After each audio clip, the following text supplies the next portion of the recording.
Assalamualaikum, selamat datang kembali lagi di channel Ubayser.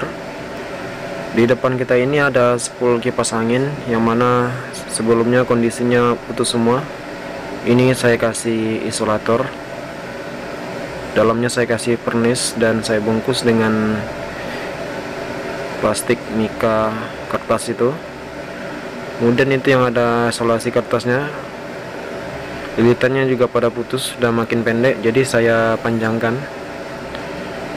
Dan ujung-ujung lilitannya sudah saya kerik untuk kita ketahui nilai hambatannya. Jadi saya akan memperagakan skema kipas angin ini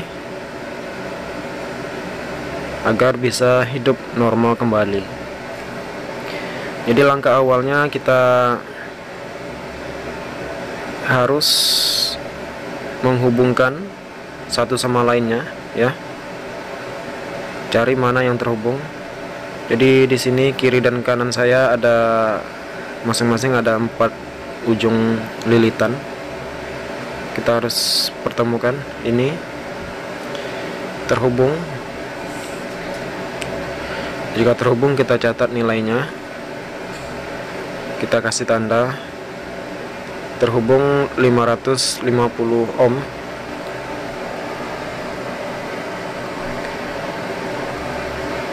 Saya buat tanda seperti ini.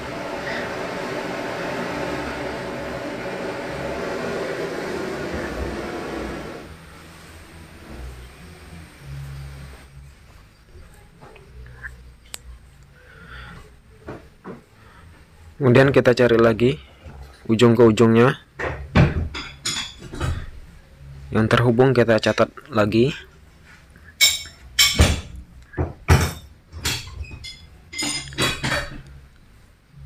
Terhubung 400 ohm.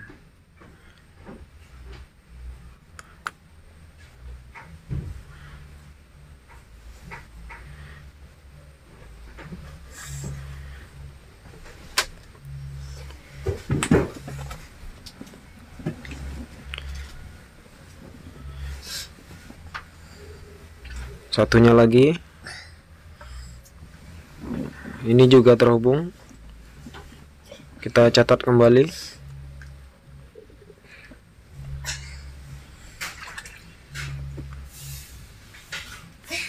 Ya, terhubung 120 ohm, kita catat. Kemudian kita kasih tanda.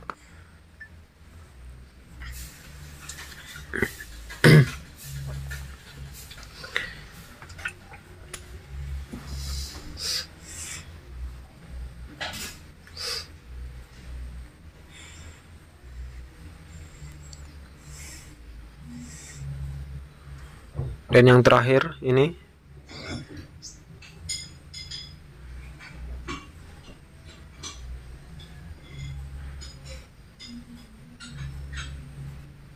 terhubung 180 ohm. Kita tulis.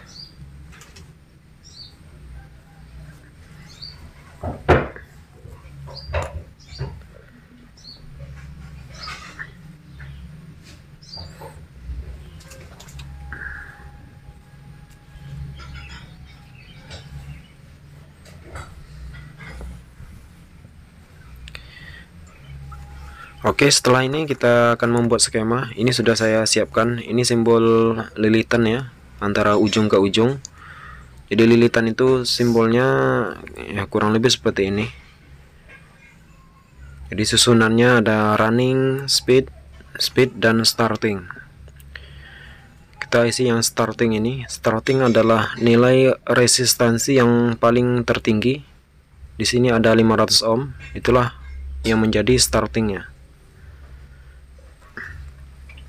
Kemudian nilai resistansi yang tertinggi kedua adalah 400 ohm.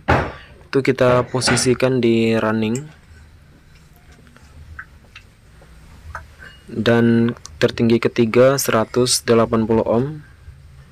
Posisikan di sebelah starting. Dan paling terkecil 120 ohm di sebelah running. Nah, inilah semua nanti yang akan menjadi speed untuk speed dan untuk kapasitornya. Jadi skemanya kurang lebih seperti video saya yang sebelumnya. Ini skemanya kita memakai teknik menyilang 400 ohm ketemu 120 ohm, dia menjadi speed yang pertama. Saya kasih tanda ini sebelah kiri dan sebelah kanan. Jadi di tangan kiri saya ini ada 400 ohm, nanti bertemu dengan 120 ohm di sebelah kanan saya ini. Ya, kita satukan, kita lilit.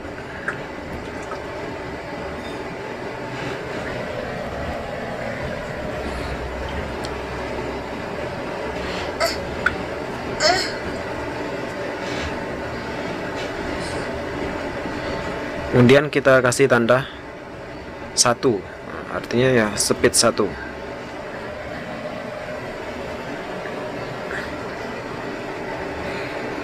Selanjutnya untuk speed yang kedua, ini kita silangkan 120 ohm bertemu dengan 180 ohm yang di sebelah kanan.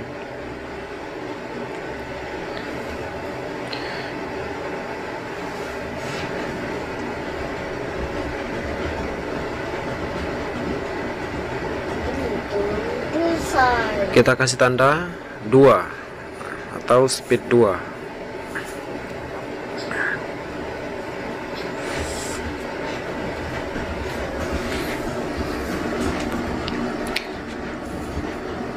Kemudian untuk speed yang ketiga, speed yang paling cepat 180 ohm sebelah kiri, kita satukan dengan 550 ohm yang di sebelah kanan.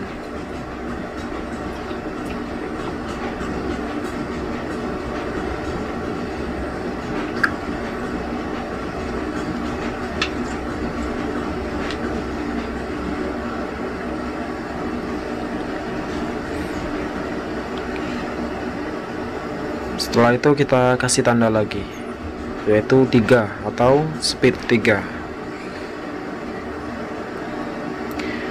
Oke, baik, ini kita fokuskan pada speednya dulu. Kita sambungkan dengan kabelnya. Ini saya posisikan pada umumnya saja. Biru biasanya untuk speed 1, putih untuk speed 2, dan merah untuk speed 3. Biasanya seperti itu umumnya. Kita lilit dan kita kasih isolasi kertas atau bisa disolder. Di video kali ini saya hanya menggunakan isolasi kertas. Ini juga cukup kuat ya. Oke, speed 1 sudah kita kasih kabelnya, dan speed 2 warna putih ini.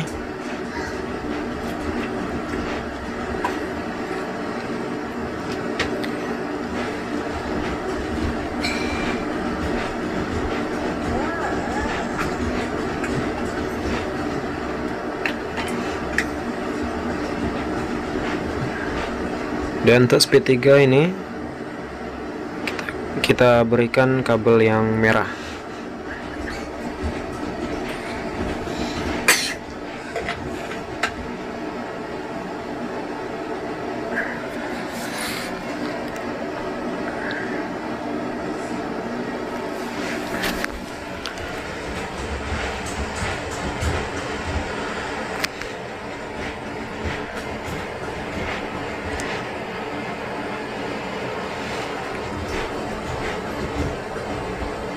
Oke, setelah dihubungkan ke kabel antara speed 1, 2, dan 3, masih ada lilitan yang tersisa, yaitu 500 ohm sebelah kiri, 550 ohm sebelah kiri, dan 400 ohm yang di sebelah kanan.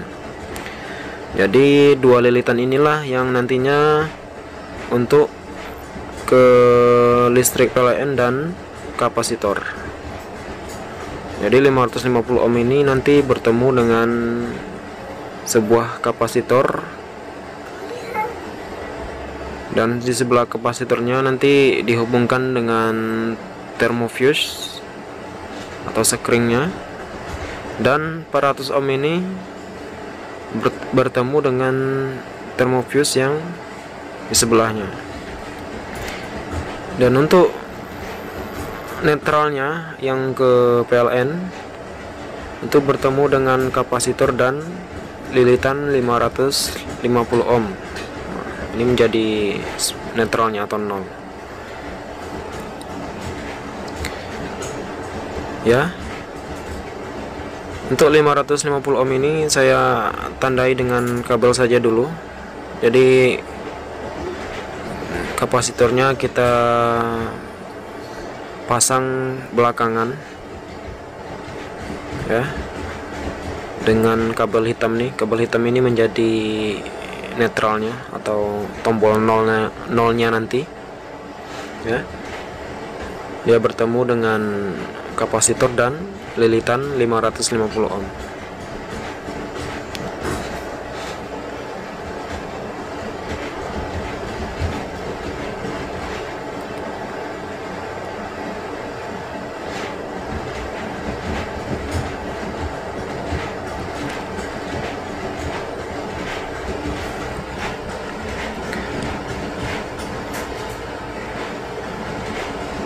Ini 400 ohm bertemu dengan fuse dan kapasitor. Kapasitornya saya hanya berikan kabel saja dulu. Nah, seperti ini ya.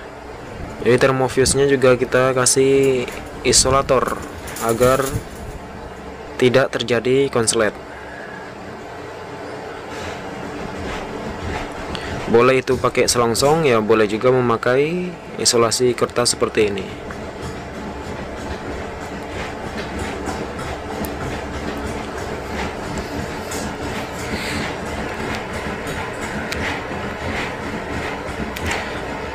Jadi kabel yang hitam 2 inilah nantinya akan kita pasang kapasitor. Di sini saya menggunakan kapasitor 1,5 mikrofarad.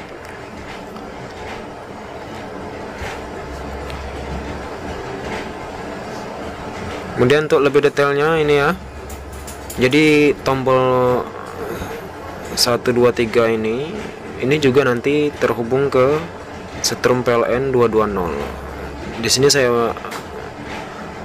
berikan simbol saklar switch saja. Jadi kalau kita tekan tombol 1 nanti langsung terhubung dengan setrum 220, langsung hidup. Kita pencet tombol 2, tombol 3, selanjutnya seperti itu. Hidup, langsung terhubung dengan listrik 220. Ya. Kita pencet 1 terhubung, pencet 2 terhubung, pencet 3 terhubung. Ya, kurang lebihnya seperti ini. Ini versi saya. Oke, singkat saja sudah saya ikat ini. Untuk memasang rumahan dinamonya, kita pastikan semua lilitan harus terhubung, semua kabelnya harus terhubung. Ini sudah terhubung semua. Bisa dipastikan ini sudah akan hidup atau berputar seperti semula.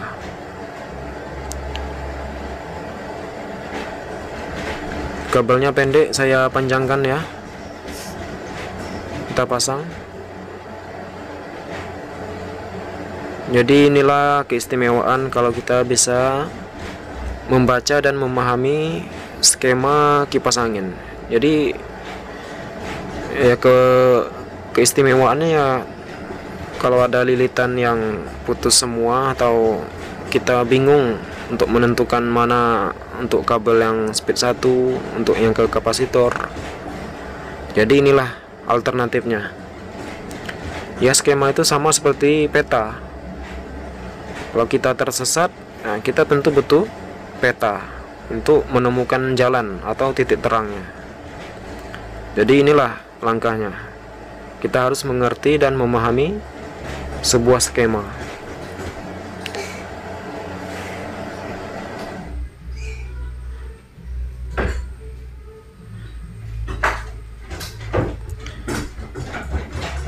Oke, dipastikan berputar lancar. Kita pasang semua.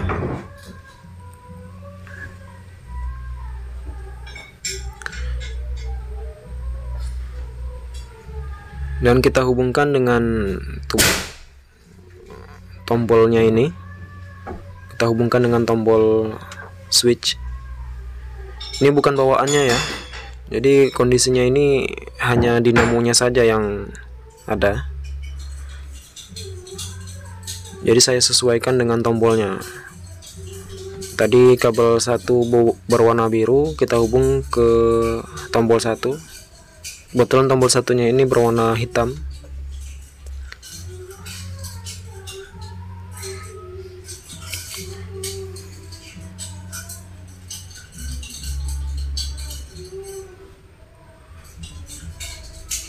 Dan tombol 2 berwarna putih, yang speed 2 berwarna putih tapi tombolnya berwarna kuning.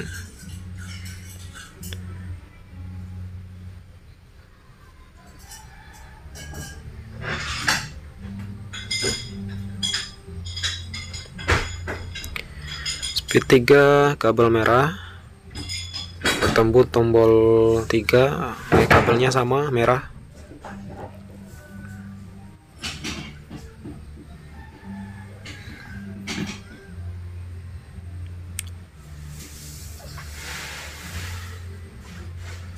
Dan untuk yang ke strom PLN nya abu-abu dan putih.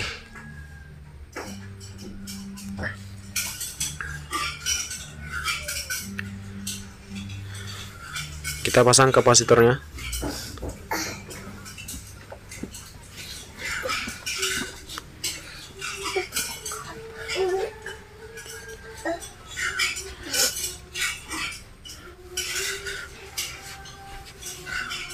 Oke, kita berikan isolasi untuk penanda dan coba kita hidupkan.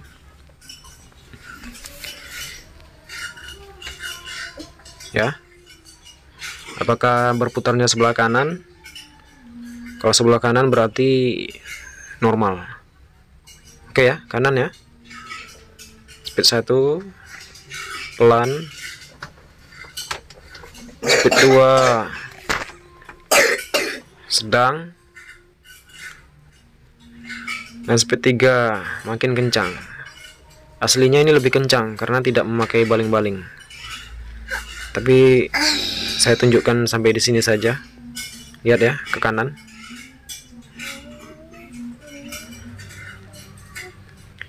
Nah, itulah manfaat dan keistimewaan kalau kita bisa memahami, membaca sebuah skema.